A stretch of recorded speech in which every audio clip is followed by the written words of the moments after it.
everyone. My name is Matthew McKenzie. I'm an unpaid carer, and a bit about me, if you don't know anyway. I've been caring for a close relative who has mental health needs, close to 17 years. I run a lot of carer strategy forums in South London. I'm very active online, which is one of the reasons why I'm making this video, because I do feel that if by chance an unpaid carer like myself, you might be interested, or you should be interested in trying to understand the health system. So, okay, before I start on what carers need to understand in regards to the health systems, I want to say what an unpaid carer is. Basically, it's fairly simple in some sense. You're caring for someone close, could be a relative, friend, or neighbour, but you're not paid to do so. You're not like a care worker. You're not a nurse. You're not a doctor. You're just Joe Public. Or to be fair, you do have carers, obviously, working, the health service. To be fair, you do have working carers. But anyway, the gist of it is that unpaid carer is someone caring for someone close to them. They're emotionally attached to that person, but not always, I suppose. You do get unpaid carers trying to look out for their neighbours. So what do I mean by health systems and health services? Well, basically, if you are unwell or are going for a checkup, I'm talking about your GP surgeries, your GP practices, and places that tailor to making you feel better or making you become more well again. And it's not just for you as an unpaid carer, but specifically also for the person you care for. So, for instance, let's say we start with the GP practices, GP surgeries. Now, if you're taking the care for to your local GP practice, or one that you're registered with, or one that they're registered with, you'd want to observe and examine how they treat your cared for. It does not start with just speaking to the receptionist at the practice, and it does not end at the doctor's appointment. You would want to find out what is provided at the GP surgery before even entering there for the appointment. And it's about how the appointment is booked and how things at the surgery is laid out, what is the environment like, how courteous people are, and if things go wrong, are there any apologies? How did they speak to you? Even at the appointment, does the doctor notice that you're a carer? Now, what is information sharing like? Do they hold back from having discussions with you? Or do they even include you in discussions with the cared for present? Especially if the cared for is having difficulty explaining their symptoms. Now, these are perhaps the most basic things a carer should look for. Other important things you could consider as an unpaid carer at the GP surgeries is, leaflets on display. What's on display is leaflets that are kept up to date. Are they aimed at specific health issues that are currently in focus? What's on the information board? Do they show care-related information? Like with me, it would be at a carers, Lewisham, Lambeth carers, things like that. How about patient medical terms? Are things explained easy enough to avoid the old NHS jargon situation? At the GP surgery, what is on their notice board? Is it community-related staff, patient group information? And then we can move on to hospitals. I'm sorry if you as a carer or the person you care for has to use them, but they are very important. If you or the cared for has become very unwell, obviously you need them in order to get better again. Again, some of the things will be similar to what I've mentioned when it comes to understanding the health service in doctor surgeries. For instance, what is the environment? How busy is it? What's the waiting times like? Is it easy to ask for something? Um, and the most difficult one is, are you included in discussions? Because while you're at the hospital, there'll be more than one person you'll be talking to. Do you feel like you need to be? Are you involved in when your cared for is admitted? Or are you involved in the discharge plans? Or perhaps even more difficult, when you're a carer yourself going to hospital, do they realize you're a carer? Do they treat you differently as they would treat the person you cared for? And obviously, if you're with the cared for, how do they treat the person you're caring for? And also, to be fair, we're all human, so certain things might not go to plan, but it should be noted. Next, we have the pharmacists. We all use them unless you're mortal. So, how do they treat you with prescriptions? Are things easy to ask for? How are things laid out? What is their knowledge of medications? And last but not least, we have information regarding health provision. Not the easiest to understand, but oddly enough, it should be fairly easy to access. Have you checked out your local CCG or commissioner meetings? Perhaps online, they might leave documentation for people to read, for the public to read. And when's the next meeting that you could attend? What about the patient participation groups at your doctor's surgeries? Are you on the list where they email you what's being discussed, what is to be discussed, when the next meeting is? How about your local health watch, or even the national health watch, or even the national NHS England site? What events are Health Watch running? What views do they want to view? What does Health Watch want to feed back to the public? And even more importantly, how about your hospital? What is the hospital engagement lead doing? How is the hospital engaging with the patient, the public, and the carer? So, for the first part, when I say what do I mean by health systems, it's understanding your GP practices, especially if the person you care for is going to be going to the appointments. Similar with hospitals, if your care for is going to use them, you're going to use them as an unpaid carer. Using the pharmacies, how do they treat you? How do GPs treat you? How do the nurses treat you? The NHS staff treat you as a carer? Access to GP groups, carer groups that are discussing health systems, health services, and last but not least, looking at changes in healthcare, health services, and health provision. So again, why is it important for carers to try and understand the health service or health systems? Well, the answer is so simple as why carers need to try, but the solutions are very deep and complex, and that's something I can't quite cover in this video today. But the gist of it is that health affects us all, especially for who unpaid carers care for.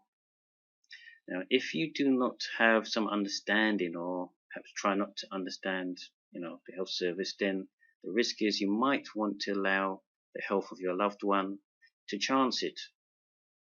You do not want to just chance it as a carer, or feel that the cared for will get the best health service or the best health provision they need. And it should be in your interest as a carer to see what is provided for you and for your loved one, or I could say for the cared for.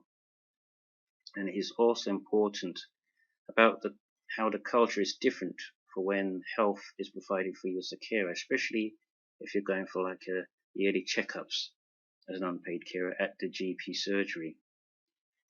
And the reason I say this is that unpaid carers are under extra stress and strain, and it is vital they can stay in good health, because if their health fails, then the cared for will not get the right amount of support. Would you as a carer want to take that chance?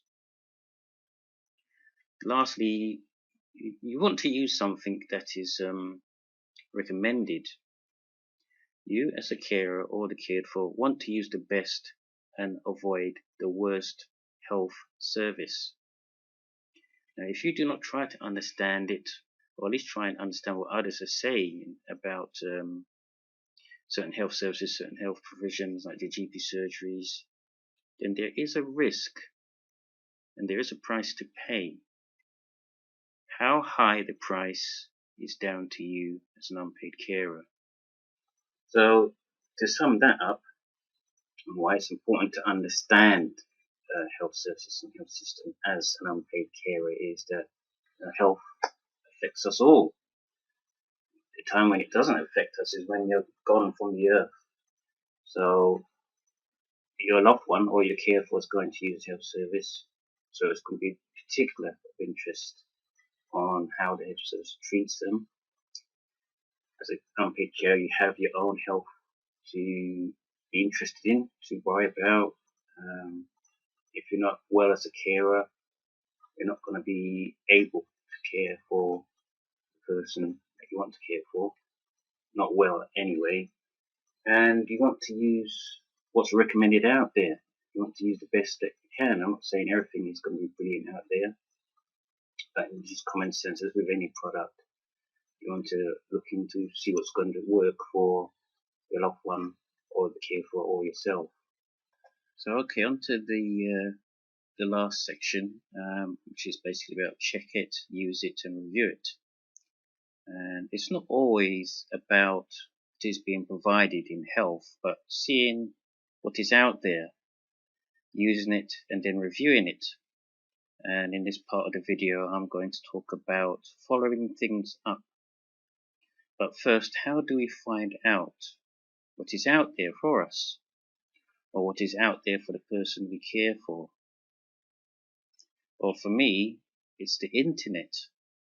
It's a vast information resource, and it's not always about what service is out there, but the type of service, the type of health provision, and the type of health service changes. It need not be on the doctor's practice website, but even on other health sites. Perhaps HealthWatch website has something to say, or maybe the Carer Centre website has something about health service updates. Maybe there is an online GP forum or something on Twitter or YouTube or in Facebook in regards to health service updates. Next, we have the big one. We have NHS Choices, or what used to be NHS Choices. I believe in 2018 they have been referred to the NHS website due to the NHS Digital Improvement Programme, and their site link is www.nhs.uk. Now, definitely if you can, visit the site, see what it's saying about your local hospital or other hospitals, about your GP practices or your local GP surgery, or about the pharmacies.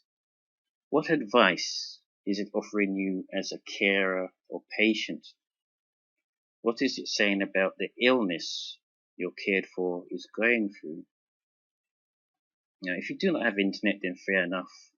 It's time to ring around or visit the library and check what is out there. But still, smartphones are getting cheaper, at least the older ones anyway. And it's always possible to use free Wi-Fi and check what is online, and I certainly recommend it. Another important aspect of checking what is out there is actually being referred, and this is carer specific. This might come from, again, the doctors or the hospital.